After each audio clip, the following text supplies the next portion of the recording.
So new tonight, there appears to be some relief for the thousands of frustrated passengers who are stuck in delays caused by sequestration furloughs. Just hours ago, the House passed the same bill, which will allow the FAA to transfer money to fully staffed air traffic controller salaries. Richard Reeve live outside Reagan National Airport with why greater problems, though, are far from over. Richard?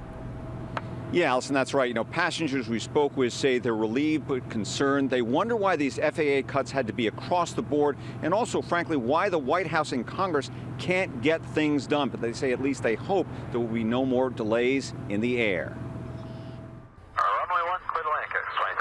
Air traffic controller staffs should be up to full strength soon. Travel today is frustrating enough. You don't need any more on top of that. Even with these weekend get-out-of-town lines, there's relief the FAA sequester furloughs are now halted.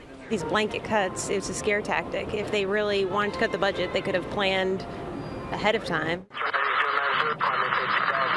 The sequestration cuts force the FAA to furlough 1 out of every 10 of the nation's 14,000 air traffic controllers. Since Sunday, more than 5,000 flights were delayed.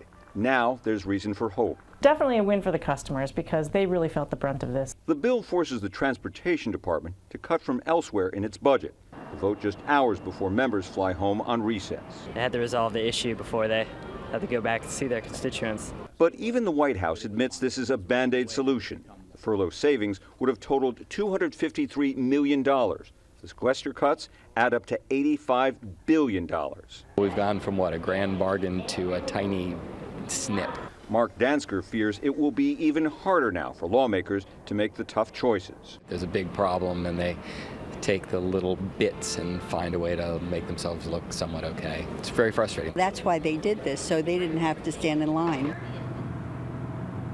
Now, we don't know when these controllers return to their regular schedules. We're hearing between 3 and 5 days, perhaps sometime next week, certainly by the time Congress returns from its current break. Live from Reagan National Airport, Richard Reeve, ABC 7 News. Okay.